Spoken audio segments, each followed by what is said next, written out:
So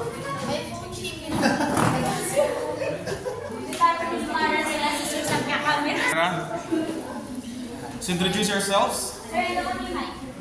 Walang mic. Ako lang yung cameraman nila. Sige. Assalamualaikum warahmatullahi wabarakatuh. I am Zainab Rohaima Arjuni, and I am Stephanie Ajikani. I am Warai Sahaya, and I am Jerihan Sharif. And I am Hana Ikabay. Okay. Starting from 1, 2, 3, 4, 5. 4.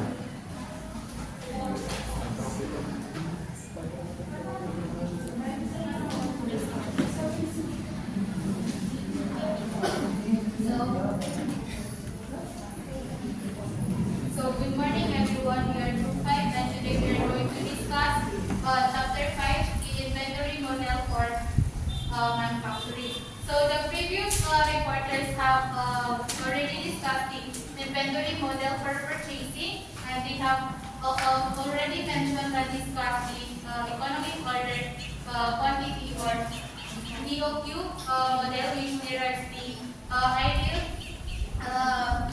quantity of product to purchase for a company to purchase, so while minimizing the inventory cost. So actually the EOQ model has an extension in the production area. So normally manufacturing firms do not produce in batches just enough to meet daily demands. Most firms operate with fewer runs in order to minimize the setup cost and produce large quantities of products per run. So as a result, a large production lot results in higher inventory level, causing higher holding costs. And another disadvantage is that another disadvantage of high production, that is the possibility of obsolescence and product physical deterioration. So management is then concerned with finding the ideal production quantity that balances the benefits of fewer runs as compared with the disadvantages of holding cost of the large quantity of inventory. So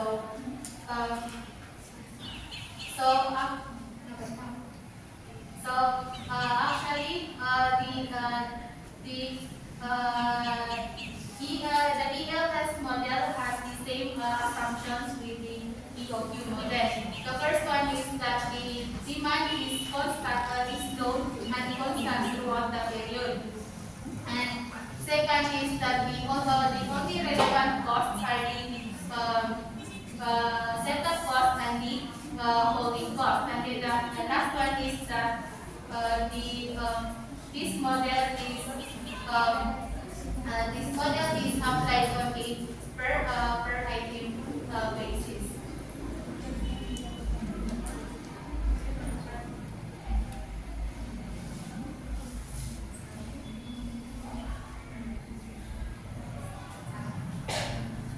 So before we can proceed with the formulas of their formulas, let us first discuss what does each of these terms mean. So first one is the economic lot size. So economic lot size is, as I said earlier, this refers to the ideal or best quantity of product to produce in one run, while minimizing in which the annual inventory cost is at minimum, and the annual setup cost is equal to the annual holding cost. And then the next one is the annual holding cost. So this this refers to the expenses associated with holding and maintaining inventory over a certain period of time. And then the third one is the manual setup cost. So these are the expenses incurred in making the equipment or an asset ready to make a product from raw materials to finished product. And then the annual inventory cost, this refers to the total expenses, which is the sum of the annual holding cost and the annual setup cost. And then production period, this refers to how many days will it take to produce the quantity derived from the ELS. And then maximum inventory level, this one refers to how many inventories will be left at the end of the production period. And then depletion period, this one refers to how many days will it take to deplete or sell the remaining inventory, which is the maximum inventory level. And then cycles, this one refers to the whole cycle of the company, which is the sum of the production period and the depletion period.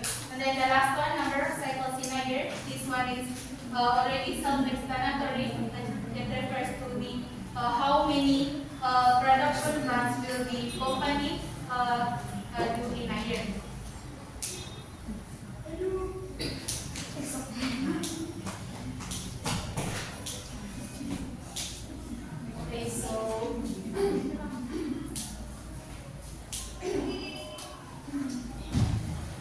Okay, so after the objectives and assumptions of our topic for today, which is the ELS, the economic lot size, now let us proceed to the question that what does ELS ask for? What does ELS solve for? Its formula and the components of the formula. So from the word itself, economic lot size. Wow!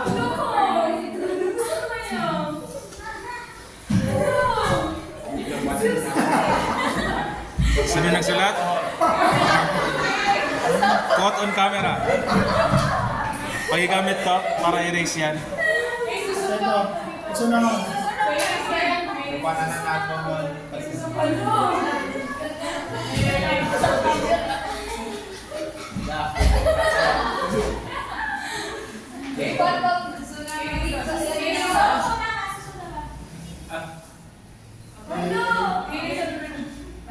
Man, i-upload ko muna to sa YouTube para...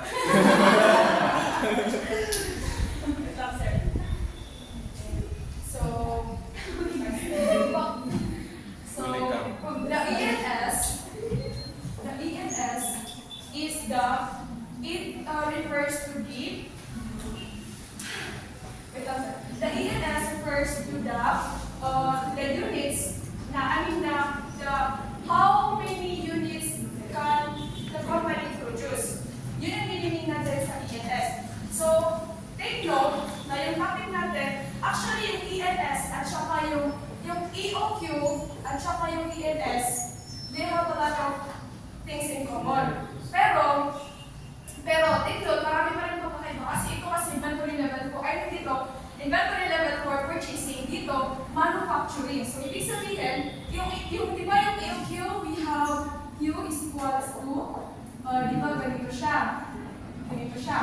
So, since nag-purchase tayo, purchasing tayo, ang kailangan lang dyan is yung, itong, ano to? Ordinary cost at saka yung holding cost. Ang take note dito sa ELS, manufacturing. So, ibig sabihin tayo yung nagmamanufacture. So, yung ELS, yung formula ng ELS, ganito yan. Ganyan. Ito siya. So, here, di ba yung, di ba ganito siya? Yung EOQ, ganito siya. Tapos sa ELS, ito dito quantity, optimal quantity, dito naman yung lot size. Yung sa ELS, ito, mawawala yung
Tapos, very good. Ano?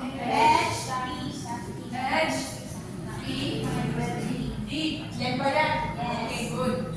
So, as we can see, ito, kasi always remember na difference ng dalawa as very obvious is ito is for purchasing, ito manufacturing. Ibig sabihin, nagmamanufacture tayo. So, yung P dito, P stands for the, anong nandiyan? True. Unmanned production. Kasi nga, nag-produce tayo ng units. Ito kasi, dito, walang pay dito kasi hindi naman tayo nag-produce. Tayo yung bumibili. Dito kasi, nag-produce tayo. Yung S naman dito, ano yun dyan? Good. Setup cost, then na-mention niya kanina na expenses ng company through? True.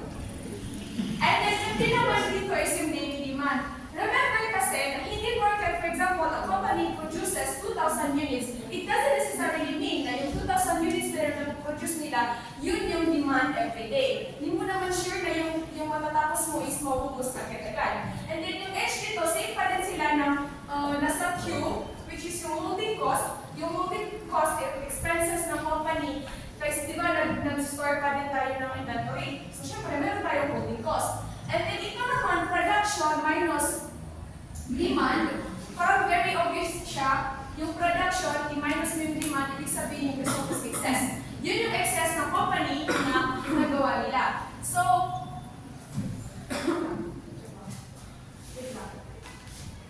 and then yun. Yun.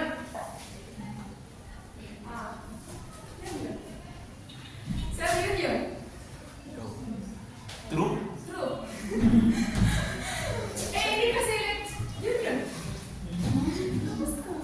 Basta yun yung itatanda niyo sa ENS, na sa ENS, mag-consider tayo ng setup cost at yung production cost. And then sa EOQ naman is hindi na yun kasi tayo nag-purchase, hindi tayo yung mag-make.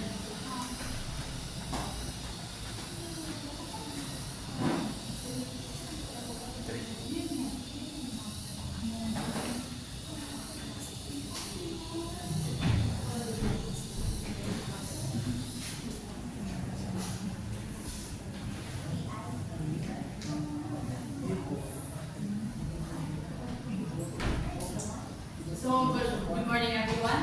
Moving on to other formulas na matadevelop natin using lot size. So first, we have annual holding cost.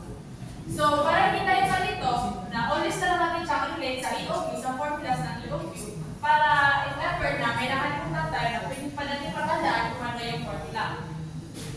Yung sa EOQ,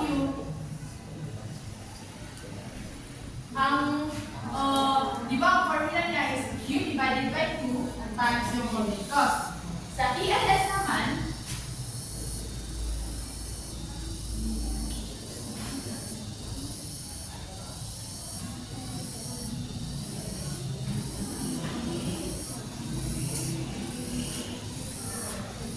so paano ba natin ito na-derive?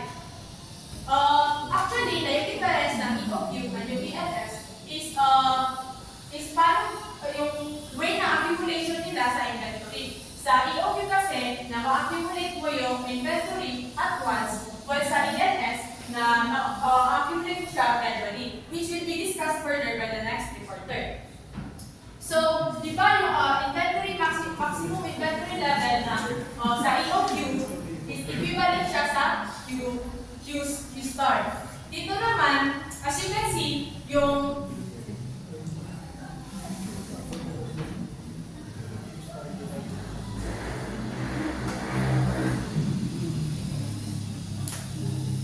formula ng maximum inventory ng ELS is yung production period, ito yung formula ng production period, and ito yung excess na quantities na pinroduce ng isang company. So, if ito, transfer natin siya dito, since yun lang, difference ng EOQ and yung ELS is yung accumulation ng inventory nila. So,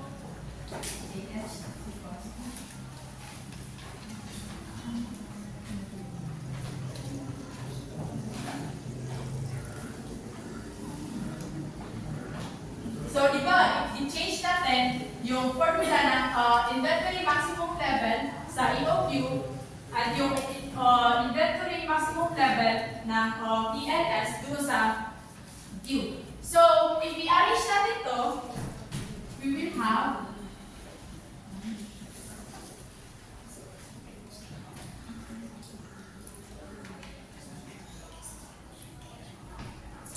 so, yun nga. Actually, parang similar lang siya dito sa EOQ, pero naitagdag lang is yung percentage ng excess doon sa inventory, doon sa quantities na na-produce ng isang company.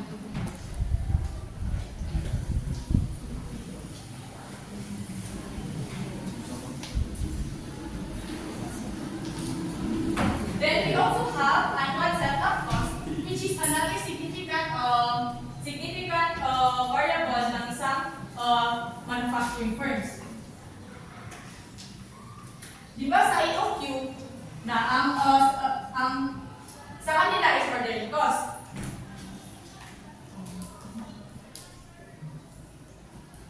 So sa atin, sa manufacturing firm, palitan na lang natin yung ordinary cost ng setup cost since tayo yung nag-produce ng product.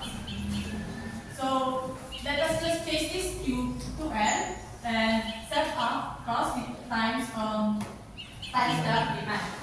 Then, we will have annual inventory cost if i-add up natin yung nakuha natin annual unit cost and yung annual setup cost.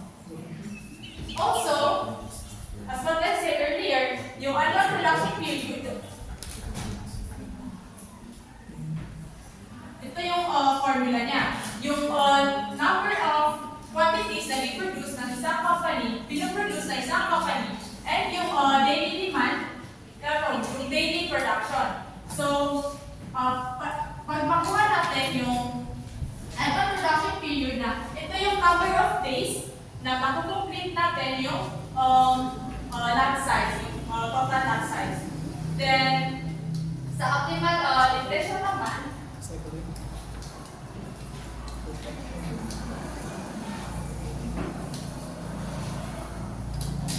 sa optimal deflation, this will be the period in which pwede na natin ma-deplete or ma-ibenta lahat ng excess or lahat ng na-input natin na inventory.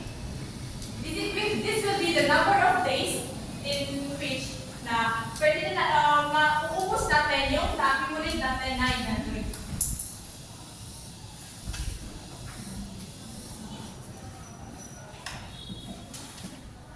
Obviously, di ba? Yung inventory kayo sa isang company is denoted by IMAX. Tapos, basically, kung makukuha natin yung daily demand, per demand, or per day, for example, ang daily demand, for example, is 15,000. Tapos, yung inventory maximum natin is 30,000. So, if we divide natin yung 30,000 sa 15,000, we will have 2 days. So, 2 days will be the number of days in which mauubos na natin yung inventory na store up sa isang company. And after doon, pwede naman tayong mag-start ng production. Then, optimal cycle is equals to T. Yun nga, yung production period plus yung depletion period na yun yung mag-equate sa number of cycles.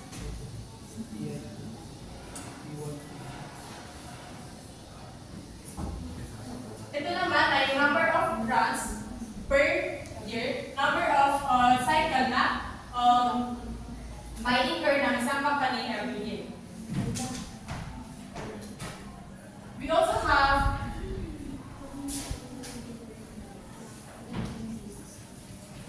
have other variables, which is yung daily production period.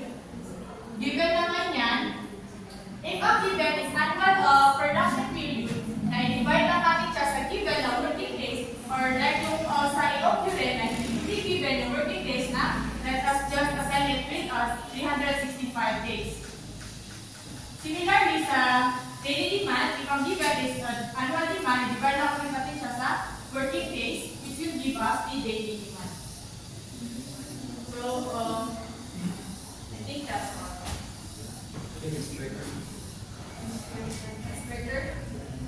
Yes, po.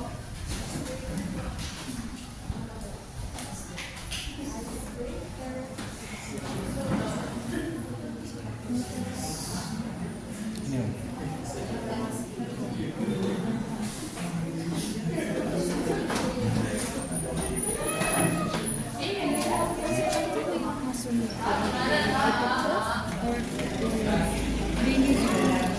Annual demand sa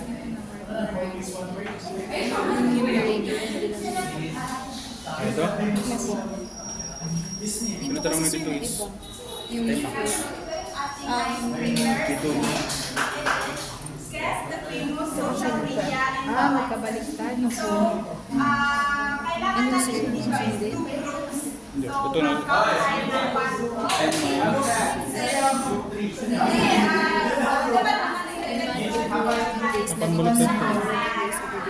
Iba yung dito sir, tsaka dito. Ito mali agad. Ito yung correct. So dapat kasi dito is ay max. I-divide mo by and by daily demand. Ang daily demand naman is annual demand. Annual or Ay kasi yung mga so mag-cross over.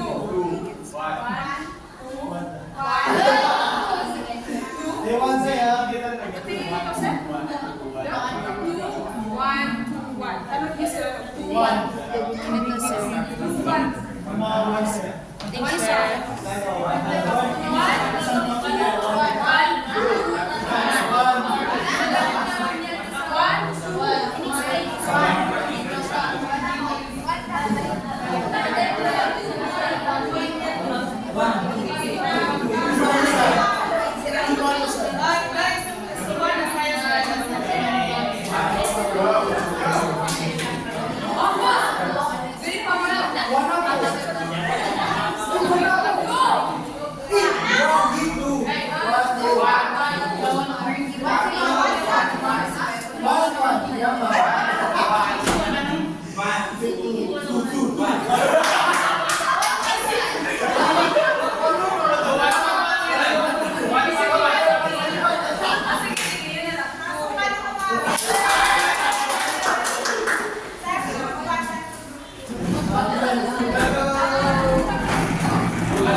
Ayun na 1.5 per group. 1.5 po na na. Nakuan, palimig ka lang ka dun sa group ninyo. Number of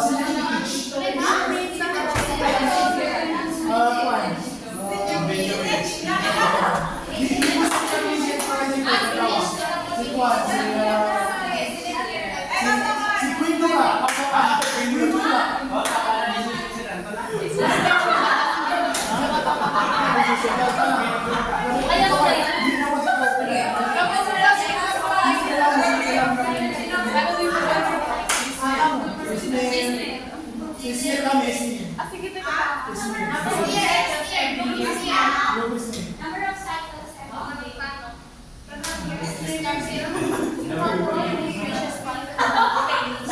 Yes,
So, ano na lang? Basta ang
condition sa Vice versa. Ganito na lang. Nagtitiyan siya sa yan kasi na unayan niya sa to earn Yan ng doon tayo, points na. advance. Or points. Yan doon, advance. Nagtitiyan, so 1, 2, 3. Yun, magkuha na 3. Para ako ito ako. Tapos na namin na.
Sige na, nandiyan kami sa Pina.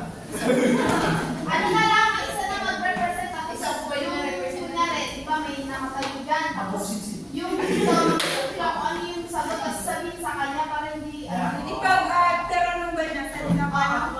Hindi na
Gusto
Milan. Okay.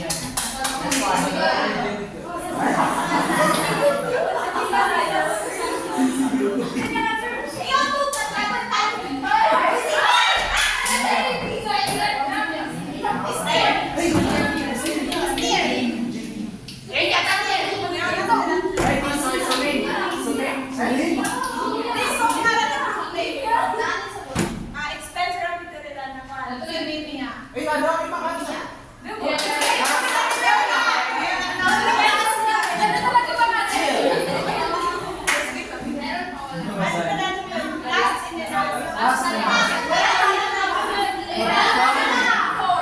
Sobrang naman. Wala na gawin ko.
Bahay na SB.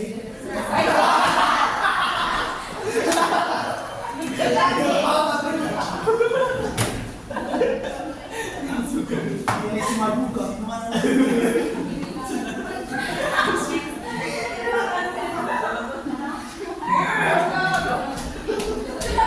Ano number niyo? Ano niyo? 16. Ay, very good. Okay, so, guys, one na lang, one na lang daw.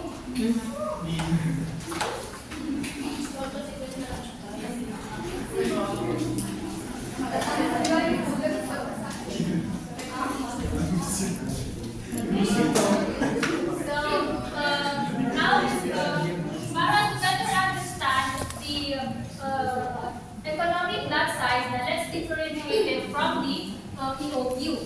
So, sa last reporter, sabi nila is yung assumption ng EOQ is that yung inventory is marireceive mo siya at once when you order it. So, let's say, so ito yung inventory levels natin. So, ito yung time. So, for example, let's say nag-order tayo ng 15,000 units. So, itong 15,000 units is marireceive natin yan at once. So, once na marireceive natin yan, syempre, ibibenta natin yan. So, meaning, mag-deplete siya. So, once na mag-deplete siya, let's say mag-order ulit tayo ng 15,000 units na inventory, mag-i-increase na naman yung ating inventory level. And then, mag-deplete naman siya. So, every mag-deplete yung ating inventory level, nag-i-increase siya. So, yan yung EOQ assumption. So, when you order it, na-receive mo siya at once. Pero sa ENS, iba yung assumption niya. So, ang pinagkaiba nila is sa ENS is meron siyang production period at saka depletion period. So, for example, let's say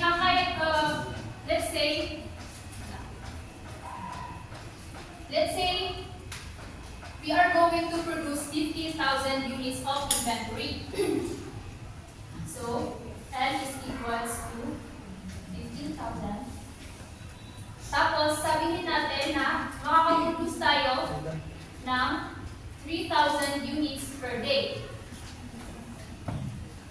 So, kukunin natin yung, dito sa ELS, kukunin natin yung production period niya. So, to get the production period, of course, i-divide mo itong L ngayon sa P, sa ating daily production rate.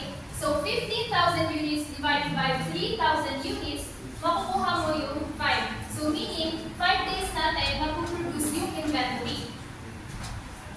So yung 5 days, so let's say then na ang ating daily demand is equals to 2,000 units.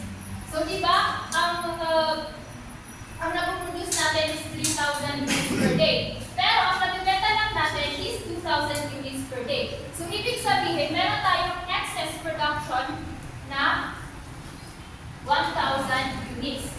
So yung excess production is nakukuha mo siya kapag minus mo yung ating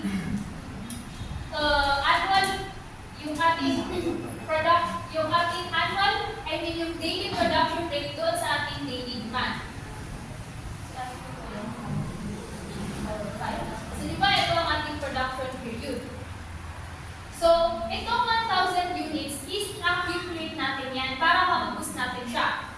So let's say dito is meron tayong sa day 1 meron tayong 1,000, then sa day 2, 1,000 ulit, sa day 3, 1,000, day 4, 1,000, sa day 5, 1,000 ulit. So pagdating mo sa day 5 is ititigil mo na yung production mo. So ibig sabihin, mag-deplete na tayo. So once na mag-deplete tayo, kukunin naman natin is yung depletion period natin, which is wala din sa EOQ. So to get the depletion period, you have to totally accumulated inventory. So di ba? 1,000 times 5 days is equals to 5,000 units. So yung 5,000 units na yun is yun yung total accumulated inventory mo. Meaning yun yung kailangan mo ubusin. So di ba? 5,000 units.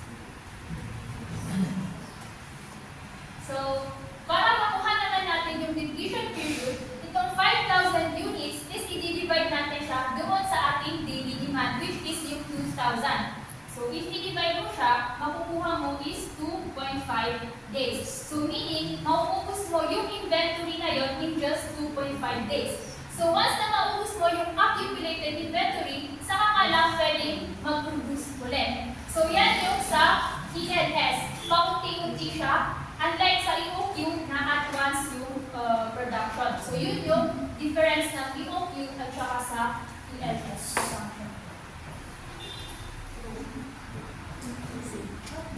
Hour.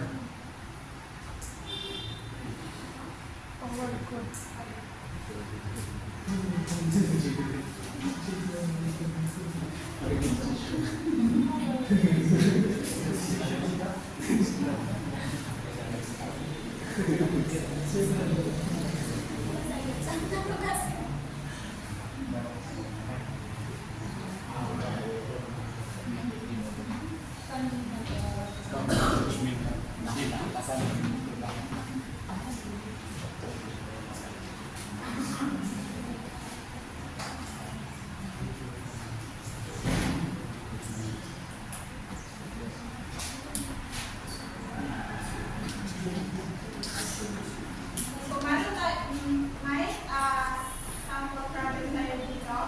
So, the CCB company produces and sells at 250 days within a year. So, its annual demand is 5,000 units.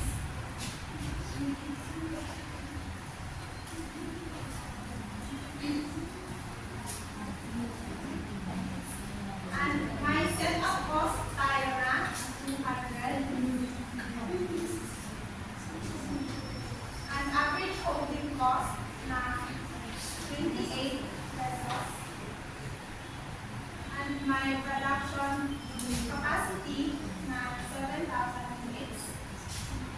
So, first is we're going to determine the L star and the P, yung ating annual production rate, yung daily demand natin, yung ating annual production period, and yung ating optimal,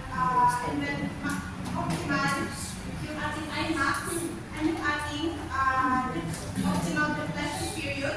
And our next is, i-determine natin yung ating optimal cycle, yung optimal cycle, yung number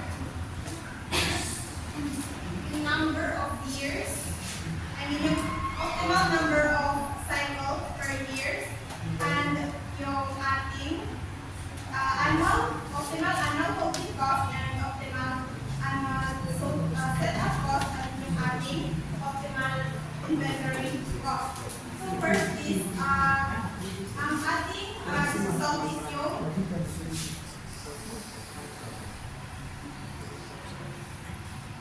ating lot size.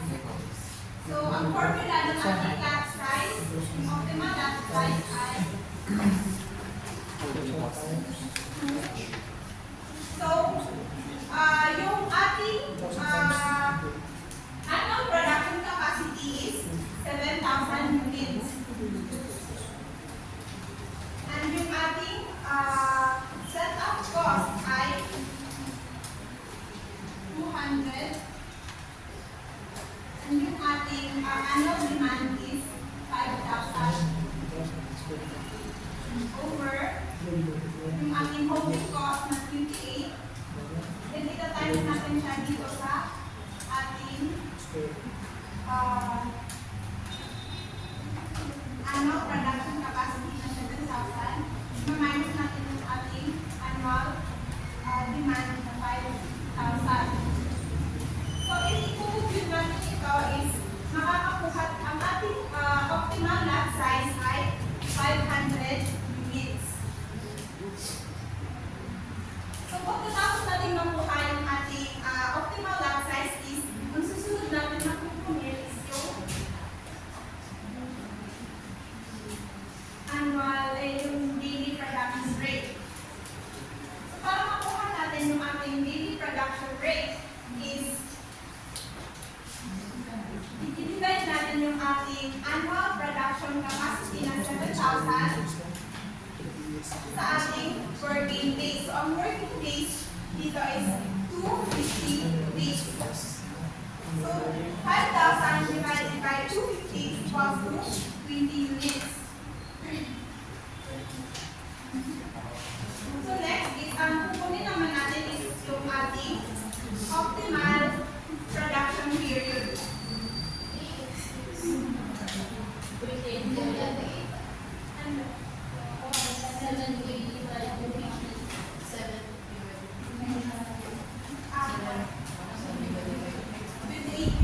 yung ating daily production rate.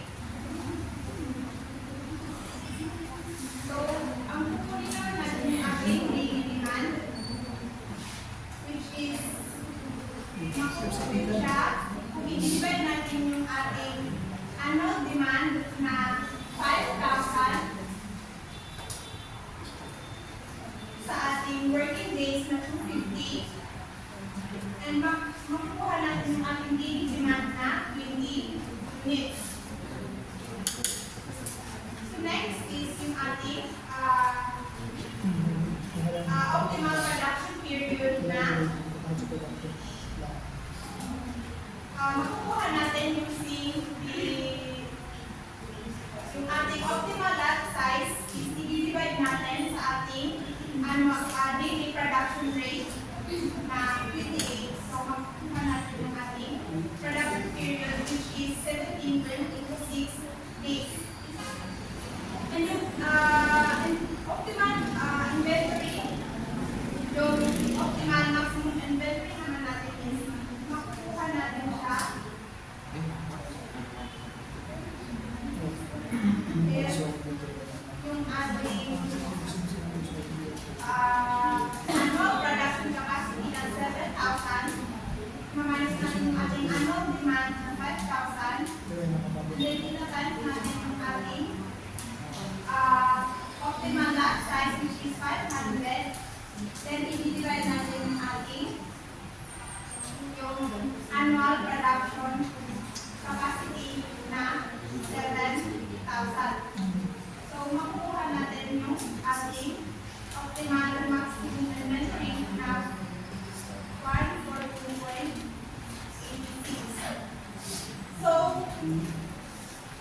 next is yung ating depreciation period.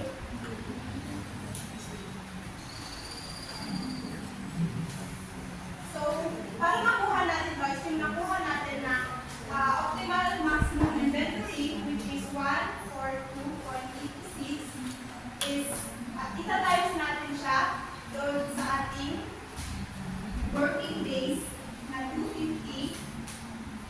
And then, i-divide natin siya sa ating annual demand na 5,000. So, may depletion period tayo na 7, 14 days. And next is, kukunin naman natin is yung ating optimal cycle. So, para makuha natin yung ating optimal cycle is yung nakuha natin na optimal production period at optimal depletion period is i-add natin sila. So, 17,286 na production period at yung depletion period na 7,14 is meron tayong 55 days.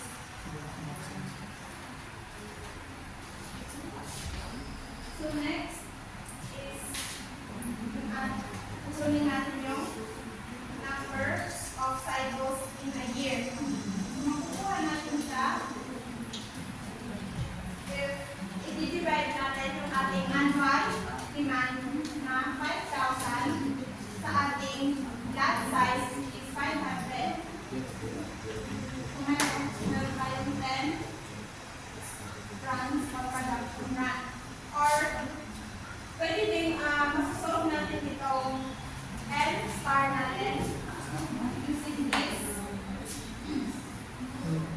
Yung ating working days na 250 divided by ating optimal cycle na 25 is same result lang siya, which is 10 production run. So next is yung ating annual holding cost of the annual holding cost. So may holding cost tayo na 28 and ita-times natin yung ating annual production which is 7,000 minus annual demand na 5,000. And then, ita-times naman natin yung ating optimal lot size na 500 over 2 times yung ating annual production capacity na 7,000. So, meron tayong optimal annual holding cost na 2,000. Next is yung optimal annual setup cost. Makukuha natin siya if we're going to divide yung ating demand, yung ating annual demand sa 500,000 and yung ating optimal lot size na 500. And then, ita-times natin ito sa ating setup cost na 200 is makukuha natin yung ating optimal setup cost na 2,000. So, di ba, yung ating lot size is optimal siya na equal talaga yung ating annual holding cost at yung ating annual setup cost. So, lastly, ating i-compute yung ating optimal inventory cost, which is nakukuha siya if we're going to add the optimal annual holding cost and yung ating optimal annual setup cost. So, 2,000 plus 2,000 equals to 4,000 na optimal inventory cost.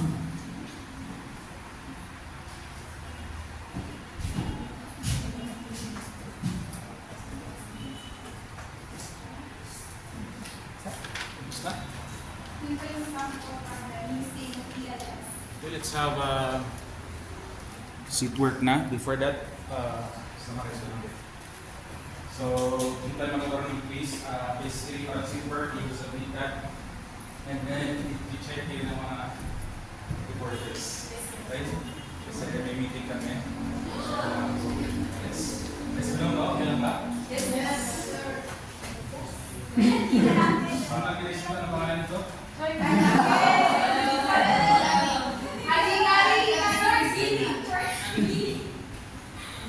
Manakit, gagawin niya sa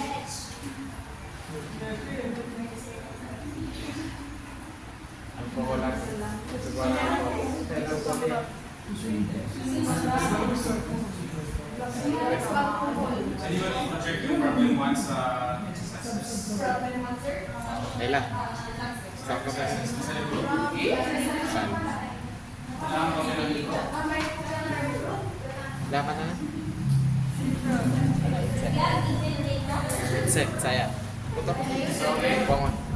Well, they are to project sa tutan natin yung problem number 1. Dapat si sir. But before we answer that, nakita ko lang ulit yung formula. Let's recall yung ulit yung formula sa ating EOQ. Square root of 2o over 8. 2e for department of. Sa atin sa ELS, similar lang. But, meron kong konting difference because magkaiba kasi yung situation. So, ganun din natin yung formula. 2DOH pa rin, pero palitan natin yung ordinary cost. This time, hindi tayo nag-order ng inventory. We are setting up. Every time na mag-produce tayo ng batch of inventory, kailangan natin i-set up yung ating mga machines, factories, and the likes. So, yun yung ating setup cost. So, basically, gusto natin makatipid ng setup cost. At the same time, gusto natin ma-minimize yung holding cost. Yung holding cost natin, EOQ at saka ELS, para sa set. Nagkaroon lang ng difference sa EOQ at saka ELS pagdating sa annual holding cost. Kasi because yung annual holding cost natin, as we will see later, magkaiba. Okay? So basically, ganito yung ating formula sa EOQ. Same lang sila. Pinalitan lang yung O ng S. Pero dagdagan natin siya na P sa taas at sa baba is yung difference ng P at saka ng D. Ano yung P at saka D?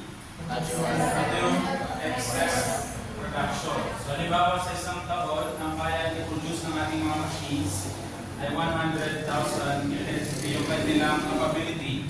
Pero ang annual demand lang is 90. So ibig sabihin meron tayong excess na pwede ma-produce na 10,000. Ano ngayon kung meron excess? Ano ngayon kung meron excess? Kung 10,000 na ito yung ating nagiging inventory. So ibig sabihin, yung pinaproduce natin ng 100,000 units, hindi lahat yan magiging inventory. Ito lang yung magiging inventory. For example, no? Halimbawa, everyday, yun yung example niya kanina, everyday, we produce at a rate of 3,000 units every day. Pero everyday din, nagbibenta tayo ng 2,000. So, ang nangyayari? Nag-produce na ng 2,000, ibenta mo yung 2,000, hindi wala akong inventory except for 1,000.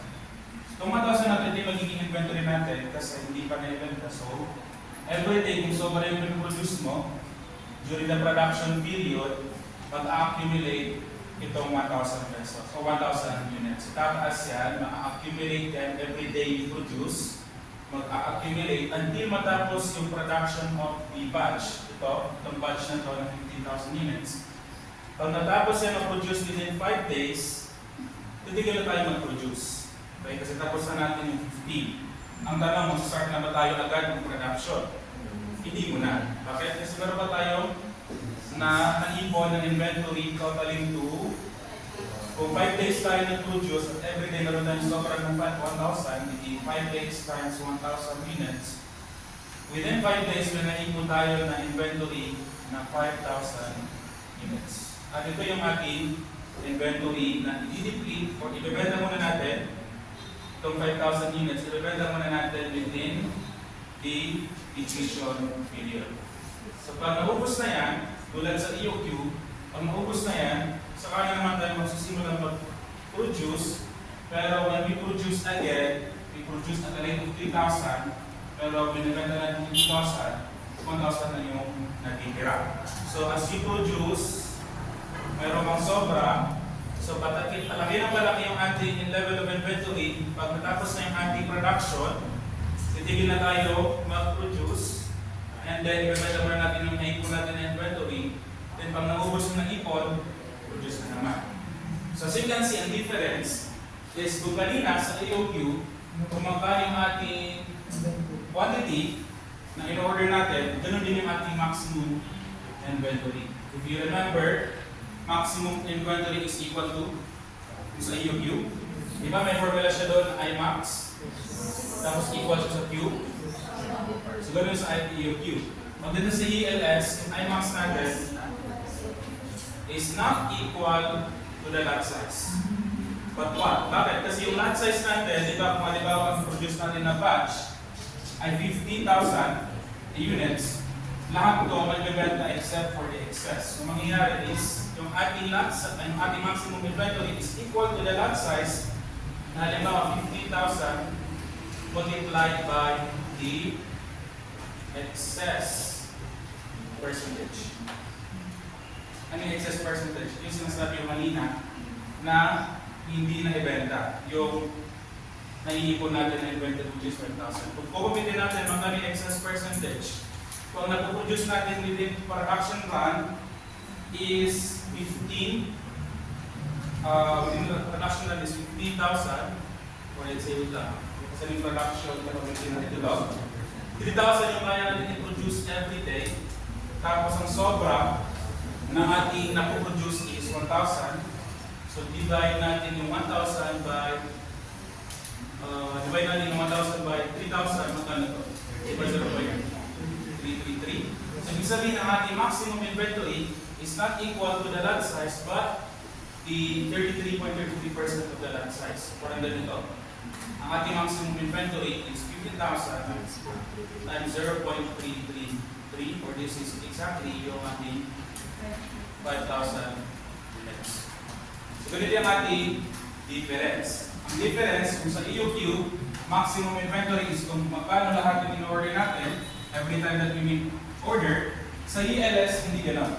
Ang ating maximum inventory is kung magkano yung ating pinaproduce at magkano yung natitira dito sa inventory na to after the production period. Kasi after 5 days, ang matitira lang sa 15,000 na to is 5,000 na, di ba? Tapos yung ibibenta natin within this period. So may papakita ko sa formula, ganito siya. Another way to write this, ito yung shortcut, or another way to easily remember this, kung nahirapan ka ng tandaan yan, same formula lang, 2ds over h, or dagdagan natin dito na, pwede mo tawagin E. Excess percentage. Pwede natin i-solve yung problem. Ganun din, when we solve for the average holding cost, tulad sa EOQ yung formula ng average of yung annual holding cost natin, yung Q divided by 2 times H. Pagdating sa ELS, almost same lang na ganito, review natin instead of Q will be L divided by 2 times H. This time, multiply natin yung excess percentage. Okay, try natin. Halimbawa na check na ba? So problem 1.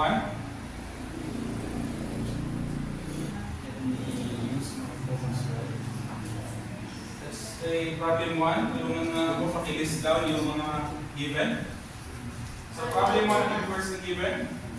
Yung 10 units of product and per day ano yan? Ayun para problem 2 kasi. Bakit iba yung picture mo pa? Ano yan problem 1? Problem 2. Page 500.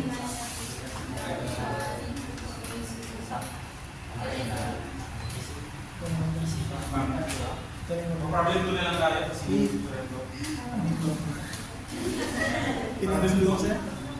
tapos after problem 2, ito nito yung mga next questions.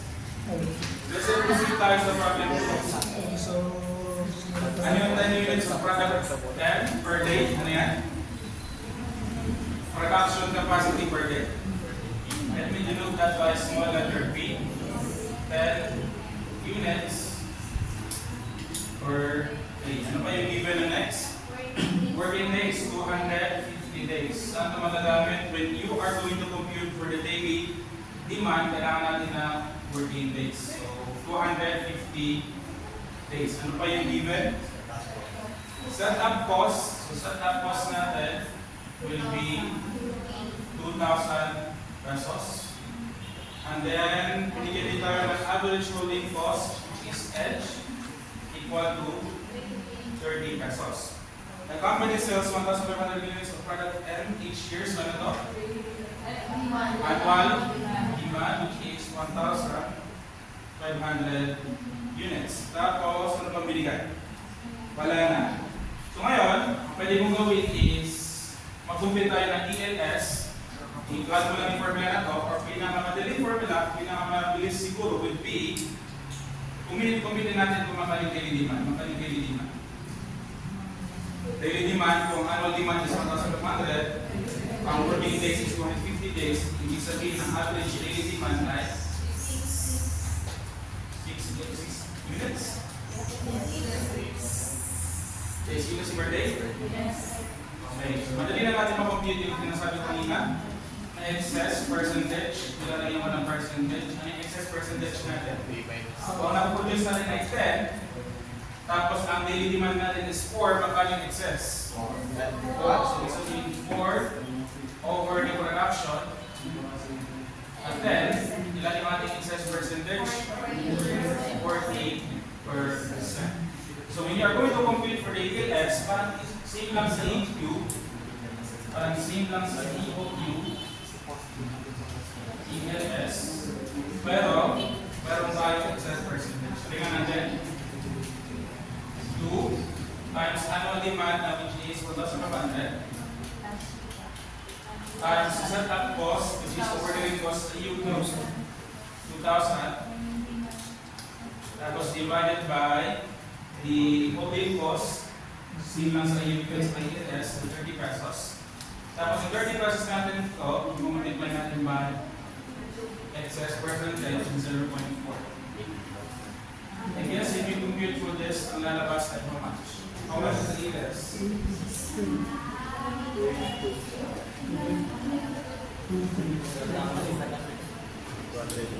So,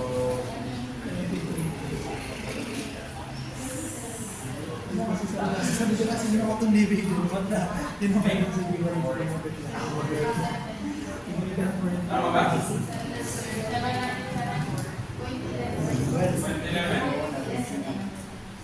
Ang ginamit na formula na ito? Yes. Ready? Ito. 11. Ano daw kayo? Yes, sir. Ayan, yan yung ating ELS. Okay, kumita natin, kung yan ating ELS, mapaling ating annual holding cost. Annual holding cost. Annual holding cost, ano mga ulit yung formula natin para mapampili ang annual holding cost? Average inventory. Ganito yung formula natin, di ba? Average inventory natin is equal to IMAX divided by 2 times holding cost. Sa EOQ, ang ating IMAX is yung order quantity kung ilan yung order natin, di ba? Kasi pag dumating yan, dumarating yan siya at once. So, yan gives me magiging maximum inventory.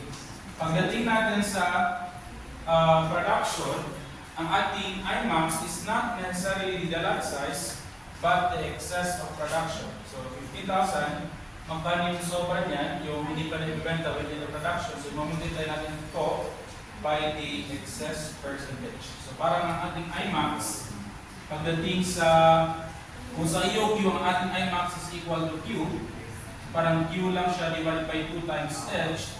Pagdating sa ELS, ang ating IMAX is not equal to L, but kung multiply pa natin ito by excess percentage divided by 2 times H. Okay, di ba yung formula sa proper, ang i-simplify lang natin. Try nga natin. Halimbawa sa problem na ito, makaling ating annual holding cost, makaling ating lot size. Ito ito. 707.11. Divide ko lang ito ng 2 para sa EOQ. Tapos i-multiply ko na rin ng H, yung holding cost na 30. And then, i-multiply ko siya by success percentage na 0.4. So, as you can see, same lang talaga siya sa EOQ, tira yung may dadagdag. Okay, so ito yung average inventory natin multiplied by the setup cost. And then, magkano to? So, 4,200. 0.66. Tama? Dapat, supposedly, maging equal yan siya sa ating annual setup cost. Di ba ganun sa EOQ? Pag ginamit mo yung EOQ, dapat maging equal yung annual holding cost at saka annual setup cost. Try natin if magiging parehas. So, ano naman yung formula ng setup cost? Yung ating demand.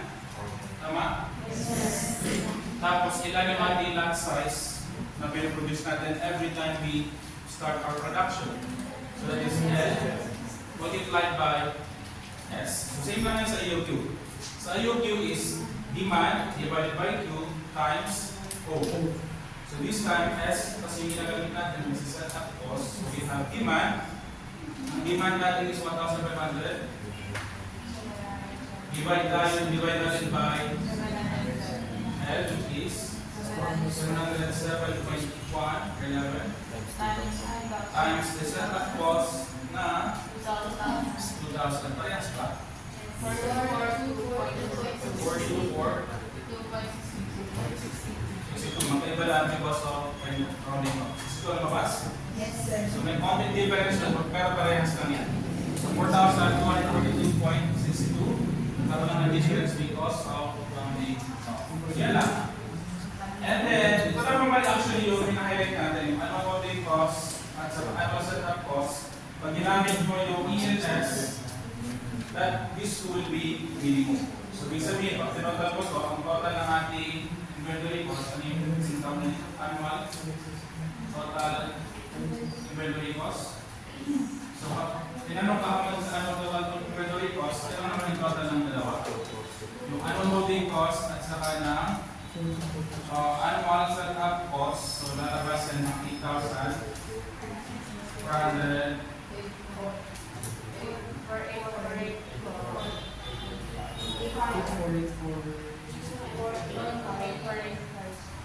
Right? 8,485. Ito? 5, no? Yan. Yan ba yung lumabas sa total? 0.35? 0.25? Okay, so ganyan yung ating total inventory cost. So, ibig sabihin, that will be ang ating lot size that will minimize the total holding cost and the total setup cost will be 707.11. Let's try, ask na lang, what if hindi natin gamitin yung AS, let's say we produce a batch of inventory. Every time that we produce a batch of inventory, we produce only 500 units. Kung 500 units, magkano yung ating magiging total inventory cost? Kung 500 units lang, let's compute nga ulit yung ating average holding cost. Average holding cost will be unit of 500 divided by 2 tulad sa EOQ, multiplied by ang holding cost natin 30. And don't forget, multiply pa natin ito by the excess percentage 0.4. Magkano lalabas dito? 3,000? Sakto? And then how about the average setup cost? We have yung ating annual demand na 1,500 divided by 500 times our setup cost 2,000. 2,000? Sakto? 2,000. Kasi kasi hindi sila equal, dahil hindi na tayo gumamit ng ELS. Ang total nila will be 9,000. Yung na-observe natin, mas malaki yung monthly na total inventory cost kaysa sa kanina pag gumamit tayo ng ELS. At ganun din, itataasan natin ito instead of let's say 5,000, hindi ka ng bago ay 5. Ay ba yan? Ay hindi, okay lang. So 5,000. Kung 1,000 naman, ganun lang din. Kung 1,000, hindi natin makulit-ulit para hindi kayo.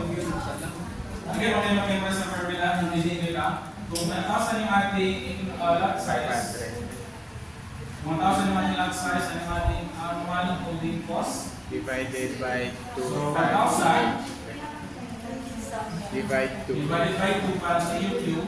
times holding cost. 30 holding cost times the excess. 6,000 to. 500.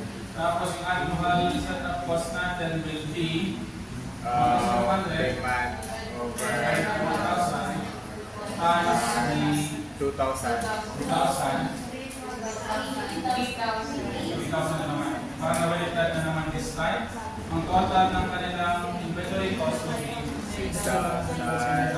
As you can see, pag tinasag mo masyado, pag sumama lang masyado ng pinoproduce, mas tataas ang ating total inventory cost. May marami mga ibang tanong, tulad halimbawa pag pinanong ba, magkano yung ating mga tanong dito sa aside from ang pag-holding cost? Optimal cycle. Optimal cycle, how do you compute for the optimal cycle?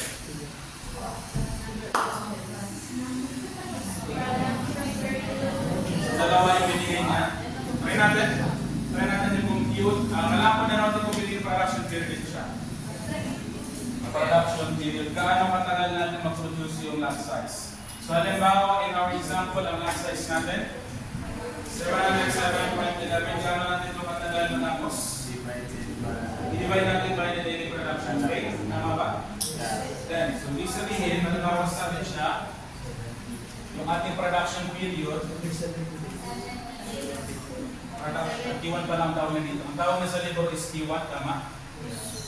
T1 is referring to this time interval.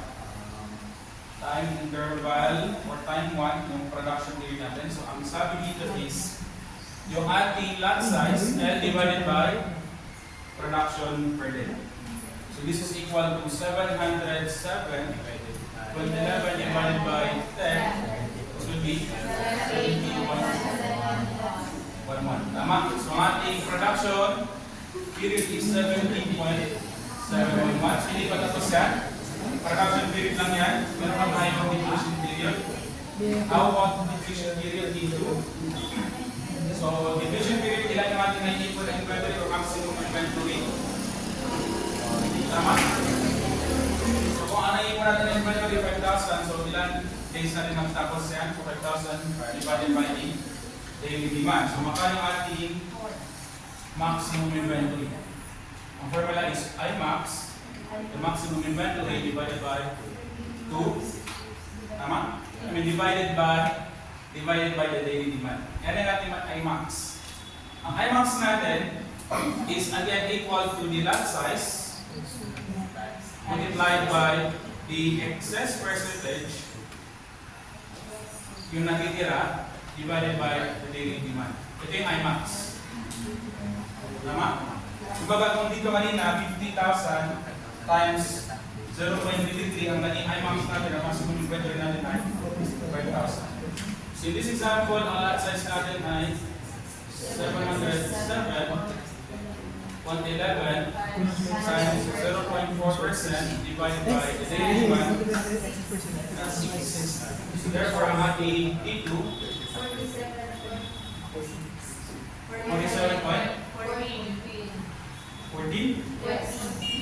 14. So ito yung ating ito naman yung ating depletion period. So ibig sabihin yung naipon natin na maximum inventory na ibebenta natin siya within 47.14 days.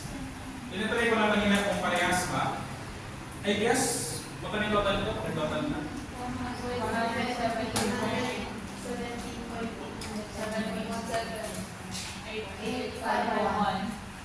85.1 days. Try ko lang, tama ba yung competition kanina? I guess the cycle, yung kung paano matagal yung ating production at saka depletion, I guess equal lang siya sa lot size, itong lot size na to, divide natin by the daily demand. Try na natin, parehas ba? I'm not sure. Ang lot size natin is 707.11 divided by the daily demand. Ang daily demand natin is 6 minutes. ang lalabas na cycle natin will be 117, 8, 1.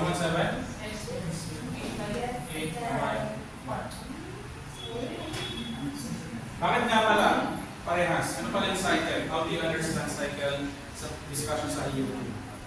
Cycle refers to na ano? Nakatagal, maubos inventory. Yun na nga. So yung mga nangyayari, di ba? Ito yung ating production period. Nag-produce tayo ng 15,000. Pero ang nangyayari, as you produce, nagpapeda tayo. So, produce tayo ng 10,000, beda tayo ng 2,000. So, every day, magbibenta tayo ng 2,000, 2,000. Then after the production period, nakapag-produce na tayo ng 15,000, pero hindi lahat na ibenta. Ang ibenta lang is yung 10,000. May natitirang 5,000 na yun lang muna yung ibenta natin while hindi muna tayo nag-produce, which is the depletion period. So ang cycle period is gaano katagal natin na ibenta yung lot size natin na 15,000 units. Pero din sa EOQ, kung nag-order tayo ng 15,000 units, gaano natin ito katagal manibenta. From the start up to the end, so yun yung ating cycle. Pero din sa ating ELS, gaano katagal manibenta yung pinaproduce natin na lot size ng 15,000 units. So pwede ipubilin mo yung cycle using ito, lot size divided by demand, or pwede rin ipubilin mo siya by getting the T1 plus T2. In our formula, asan dito yung T1? Sa kanya, Meron. ano ba ka sa elementary divided by 1,000 na to? Yes. This is Saan yun? What? Yan. Yan yung what? really? Yan yung demand over what? As the yung kasama. Ito yung number of? Ito yung ating mga computers na nagsilang kanina? Kaya 1,000. Number of cycle.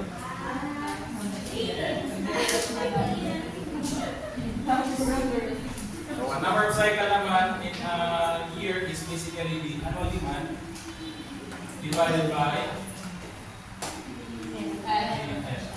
the lot size. Ano pa yung dalo? Cost. Ano pa yung magandang ng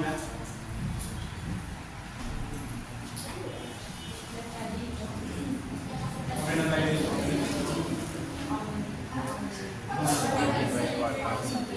Ito optimal annual number of production lots. Again, then optimal maximum inventory level. Sige nga. Pag-i-compute dito. Ali. Ito ang example natin. Pag-i-compute mga ng optimal maximum inventory. Kung sa EOQ, madali lang. Kung magkano yung compute mo ng L, di ba? Pero pagdating sa ELS, magkano yung ating maximum inventory level? Ito ba siya? Anong gagawin natin sa L? Multiply sa S, multiply natin by excess percentage and 40%. So that will be 707.11 times 0.4 ang ating IMAX, maximum inventory.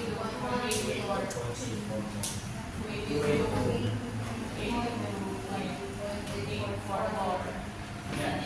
282.84. Yan yung ating maximum inventory.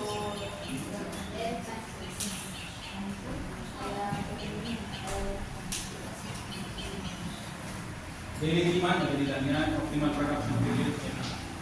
So you may continue. So make that, wala na yung quiz pero si Word, isasubmit nyo ngayon. Open notes, you may ask your classmates.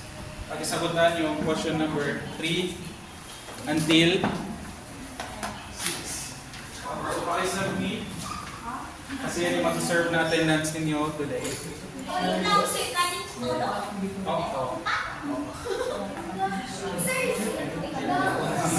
Madali lang yan.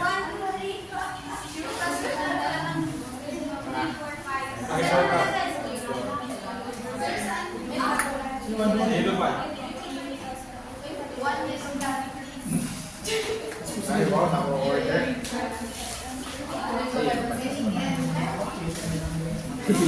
Ay, sa akin na, Dera. So, pakisubmit lang sa reporters. If may tanong kayo sa reporters, pakitanong natin sila. Ay, goodbye, sana pa yan. Ano, i-con ko to.